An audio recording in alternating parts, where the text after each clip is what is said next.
We'll have Don't worry about it. Wasn't addressing you guys. Awesome, man. Well, welcome back, obviously, to Fight Island. Any lessons you took out of last time you were here that you tweaked? And obviously, it's such a unique fighting environment, such a unique situation. Was there anything you took out of last time that you brought with you this time to change? Not really. Last time went pretty flawlessly. I was very happy with everything. It's really, what's really good is that everything is just so streamlined. Everyone's so professional here. Everyone just takes you through the paces. You don't have to work anything out. It's all done for you. Makes life easy. What about prepping for a 3-round fight? How does that change things for you? The training was much more fun, that's for sure. There are different cardio levels you need for 5 rounds and different pacing, and so all the round work, all the training work, everything has to be. It's more preparing for a marathon, not a sprint. Whereas I feel that a 3-round fight is more of a sprint, so you have to be ready to sprint that distance, but also drag it out. It's just different pacing. I was gonna say, I mean, that's like a mindset difference for you, right? I mean, it's been so long since you've done this. I mean, are you concerned at all at that first round? Like, I gotta make sure I'm not, settling in. No, I'm not. I haven't really thought about it too much in terms of like how I'm going to perform on the night. I'm just going to do what I do. Yeah. I was made for this, and I'm sure I'll handle myself all right. Nice. You fought nothing but killers, obviously, man. Being where you are in the division, where does Jared rank up there? I mean, is he equal to the rest of these guys that you faced?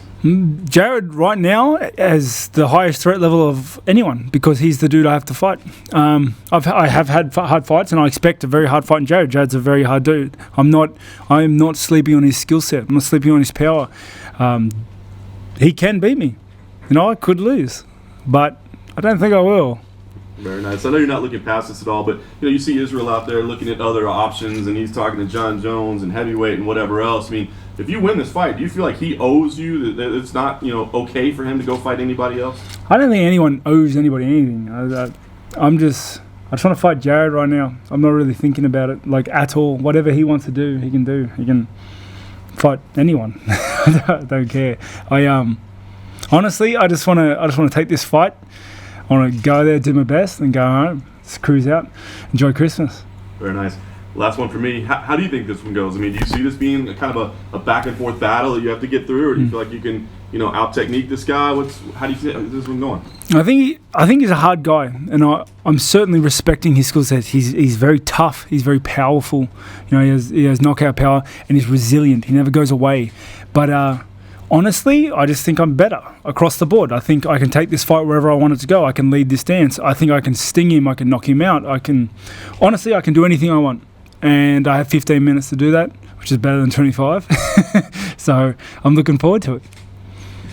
If Israel does end up fighting for the 205-pound title against Blachowicz, and the UFC came to you and said, right, we want to put you in an interim title fight against the winner of Till Hermanson, would that interest you at all? Or would you rather just wait for Izzy and make sure you got the title shot? I don't care. Honestly, I don't care. I don't care what the division does. I don't care who does anything in the division. I'm just worried about what I'm doing. And I've trained my ass off for Jared on the weekend. I'm going to make weight, enjoy some food, fight him, go home, and then fight when I feel good after Christmas. That's it. I don't care who I fight. As long as I feel good and I'm happy, and it's after Christmas, I'll fight whoever's there, and not straight after Christmas, because I'm expecting to get a little heavy during Christmas. So maybe like, I don't know, February, March-ish. So the Christmas Day June runs are still not on the menu? Mate, there is nothing going on from the 27th of this month until January. Last time the narrative going into the Till fight was you'd found the love and you were feeling fresh. Obviously, this is a quick fight on the back of that. Do you still feel that? Yeah, 100%. My timeline for fighting has always been, if my mind's ready, my body's ready, take it. I'll fight. I'm doing. This is my job. This is how I live. I enjoy fighting. I guess. So taking the fight was a no-brainer. It popped up. I was ready to fight. I was fortunate enough to come out without any injuries, and so I took it. As well as it worked perfectly in my timeline in my head, which was to try and get another fight before Christmas. So I get Christmas off. I'm going to keep smashing that if you guys haven't worked it out. So and yeah, it worked out perfectly. But I am feeling the diet. Dieting for so long is terrible. It's no fun. Last time you were here, you were describe yourself as being built for quarantine. I wanted to know, second time round, was it as exciting and fulfilling for you? Yeah, it was exciting. The quarantine was exciting at first, but like I've done so much of it lately, like so much of it. I'm getting a little. I'm not. Yeah, no. I'm sick of fight week ISO. Fight week isolation sucks because like you're hungry and by yourself. You know, you know what I mean? There's like the quarantine at home isn't too bad because you got Uber Eats, whatever you want, and you just had a hard fight, so you feel like you deserve to splurge a little. Whereas like fight week isolation it's just annoying. Drinking so much water, dieting so much. As well as like, there's only so many options you can do with this hotel, right? And the internet isn't great. Also, just a prediction of the Till Hermanson fight in December. More than likely, you'll fight with Till. You're probably going to meet each other again. It's so close, and everyone enjoyed it. How do you see that fight playing out? Till Hermanson? Yeah. I think Till can do it. I think it's easier to stop a wrestler than it is to wrestle a guy that doesn't want to be wrestled. I think Till beats him standing, so. You know, they're I guess the key points for that fight. Yeah, I can't even. Is it going to be 5 or 3 rounds?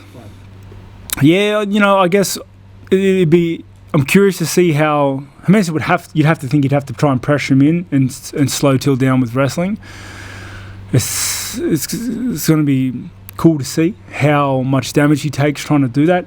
How much damage he takes trying to get in. Yeah, I guess there are a lot of factors in the air, but I think Till's a hard dude to take down, and he's a very well accomplished striker. Very good at counter striking, very good at timing. So let's see. And that said, I'm not having a go at Hermanson. I think he's a cool dude. Well, I don't know him, so maybe he's not. but don't take it personally, Hermanson. If you watch this and then start smashing me, like relax. I'm sorry. Rob, you'd been previously scheduled to fight Jared in March, and then, you know, obviously, you know, it's well documented. You said you're dealing with some burnout. I guess, do you feel any differently about Jared as an opponent now as to maybe when you were thinking about the fight as a whole in March? Do I think of him personally any different, or am I feeling differently for the fight? Because I guess the feeling for the fight.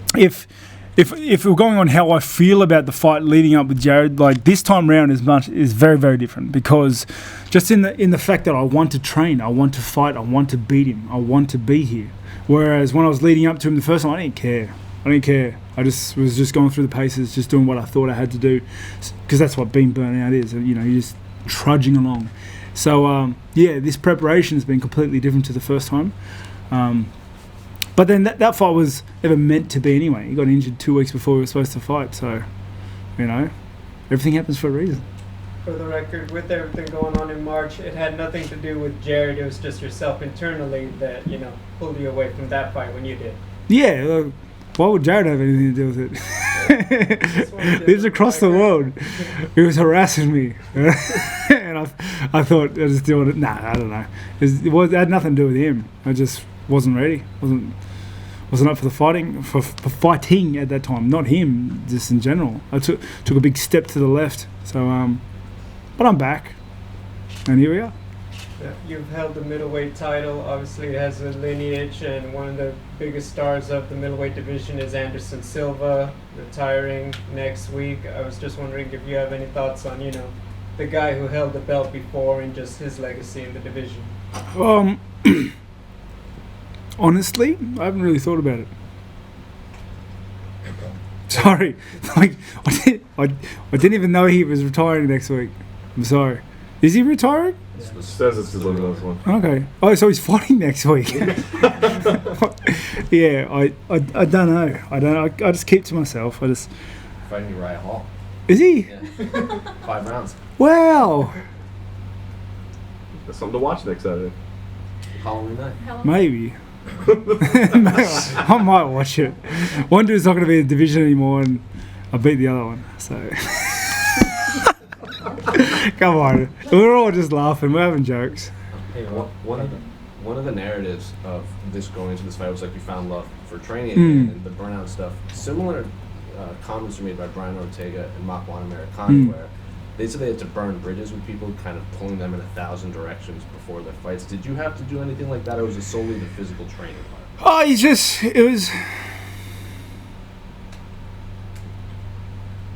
it was more about just kind of like understanding what I was doing, like, and what I wanted to do and how I wanted to do it, and how I was doing things was affecting other things.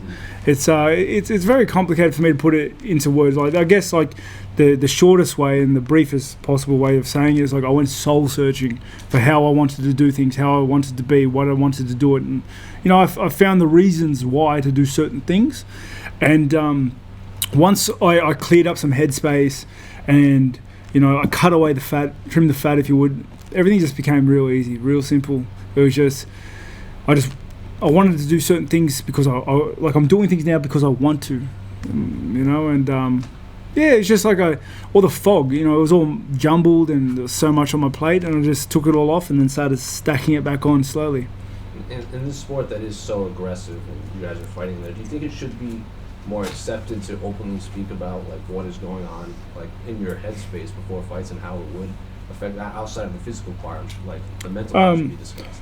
What do you mean by accepted? Because I feel like a lot of maybe fighters don't want to talk about their mental space before fights. That might be an old stigma. Maybe it depends. It's like, I don't know. Like me personally, I don't care. Sure. Like, I'm gonna say what I want anyway, and it's be you. If you want to talk about it, talk about it. If you don't. Like, because at the end of the day, nobody really cares. So it doesn't matter. Like, more or less, I'm just saying it for myself. But I'm telling you guys because you asked. That's all that matters. I know you say that you don't care, and I love that attitude. But to some degree, what happens in the UFC kind of dictates what happens to you. So bearing that in mind, does Izzy telling Jared that if he destroys you, give you any extra motivation? If he destroys you, he'll get the next shot. So firstly, I don't need any more motivation to try and beat this dude other than the fact he's trying to beat me up. So it's like I'm at max level motivation. It's not, you can't rile me up to defend myself any better. And two, maybe I misworded. I do care. Like, I want to win, and I'm going to do everything in there to win. And it's do or die for me when I get in there. I go in there, I switch on, and I'm going to try and kill this dude. And I'm willing to put my body on the line to do that. But I'm not obsessed with the result. The result doesn't really matter. It's about me getting in there and like doing my best, like, because you can't control that. It's battle. And crazy things happen,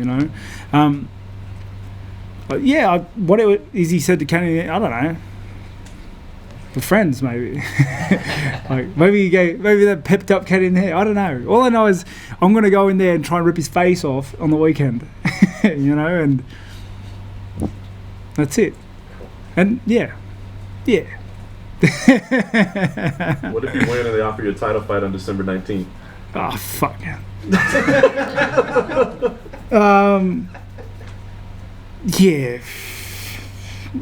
I don't know. It's.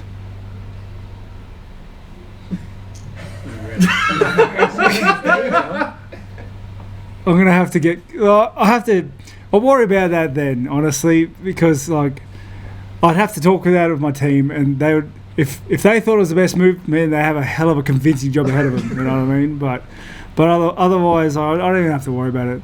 The only fight that's in my sights is Sunday or Saturday, and that's the only one that matters at this point. Any other questions? You excited for Cyberpunk to come out? So, I haven't been on the hype train. I haven't looked at any of the trailers or anything because I'm the sort of dude that if I see something that I want that I can't have, it eats at me up. Like I won't be able to sleep, and it's not out yet, so I'll wait. I will wait. Are you glad it got pushed back till after your fight? Didn't know the release date or anything. Yeah. So. Yeah. No. You got one more month. Yeah. Cool. I think that's it. Cool. Cool. Thanks, Brad. Thanks, Yeah, Beeps. appreciate it.